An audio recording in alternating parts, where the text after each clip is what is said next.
Did you hold? I mean, did you hold anything back with so many eyes watching? No. I got no secrets. It's football, right?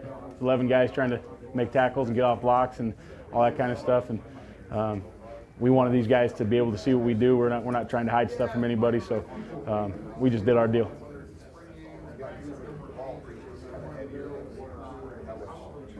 More clarity in your secondary as to the guys that are kind of making the jump?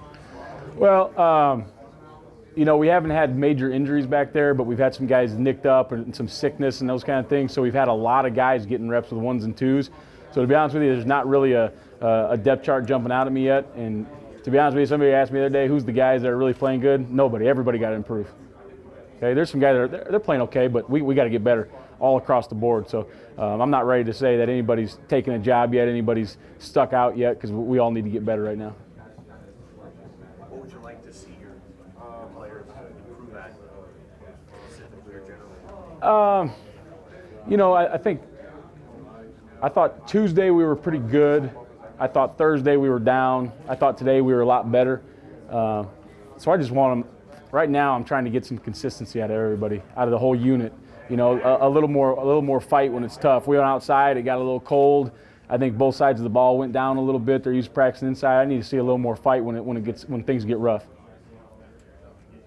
You notice these guys antsy with the spring game a week away, ready to play a game, probably like a game-like atmosphere in the stadium. Yeah, I think anytime you get to run out of that tunnel and see the awesome fans we have, and play in front of 91,000 plus people and hear the crowd, I think that's very cool, and I think they're ready for that, and they're ready to start fresh in front of the crowd, start fresh in front of the world. It's on Big Ten Network, so I think they're ready to get out there and go. How much better of an evaluation can you guys get on them in that atmosphere? To be honest with you, in the spring game, what I'm trying to do is not trick the offense.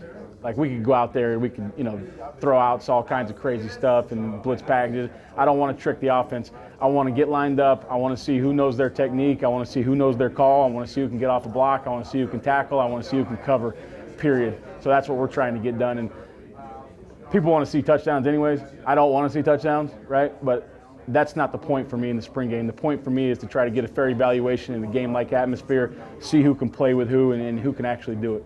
Did you do much blitzing in that scenario, the spring game scenario? No, we don't. We're not going to blitz a whole lot. We're not going to limit things from the play sheet, but we're not going to just go bananas, because I want to see the offensive coaches also want to see if that guy's lined up in the A gap, can the offensive lineman block him? Not guys moving all over and twisting and banging.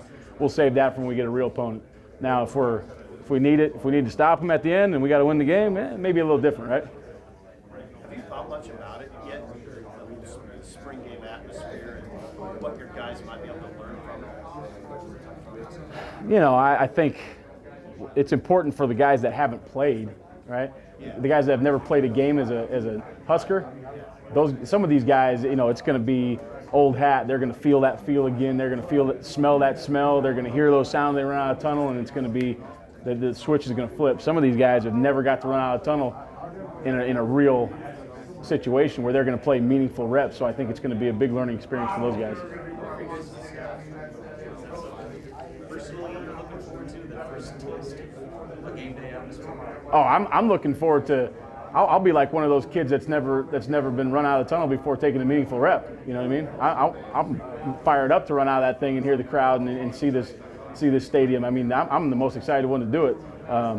And then once it gets going, we'll be like we normally are. We're split staff usually. I don't know what Scott's going to have format for the game, but usually we're split staff, so it'll be 3 of the defensive coaches and 3 of them over there and split staff. So we'll do a little headphone work just to keep us sharp, but other than that, it's going to be pretty much like a practice scrimmage. Is there any position group that's made bigger strides than the others? Is there one that you think about right now and go, you know what, it's pretty good right here? This team is a different animal than some teams, and it hasn't been like, boom, the D-line, they're here. All of a sudden they've arrived. They've had a good day. The next day the linebackers have had a good day. The next day the DBs have had a good day. That's why we're trying to get consistency out of these guys right now, and we just haven't got it from any position group yet. How do you feel about the depth at corner? That's one thing that people wonder about. Well, I mean, obviously you don't feel great about it when you look at the roster and there's only 8 scholarship defensive backs, right? Right. So that's not a great feeling, right? But the guys we have are playing good. Some of the guys that are walk-ons are playing well right now. We'll get a couple more in the fall, so I think by the time the fall rolls around, we'll have some decent depth there. Coach, who have been some consistent vocal leaders for your unit? Vocal leaders? Vocal leaders. Yeah. Once again, nobody's been good enough. I wouldn't say right now we have a bell cow. We have a guy we can rally around. You know, Mick has done a nice job on the sideline getting some guys going, even though, you know, he's been a little banged up and a little sick. So even when he hasn't gone in a couple practices, he's done a nice job with those guys on the sideline, helping us coach, helping us do those kind of things. But we don't have a guy on the field yet that we can rally around. And sometimes that's a byproduct of they don't know their job well enough. They're trying to swim in deep water right now, but that part of it's got to improve too. When are you hoping to see that happen? Well, I think as we move through fall camp, we've got to, in the summer conditioning, you know, usually in the summer conditioning, somebody says enough's enough.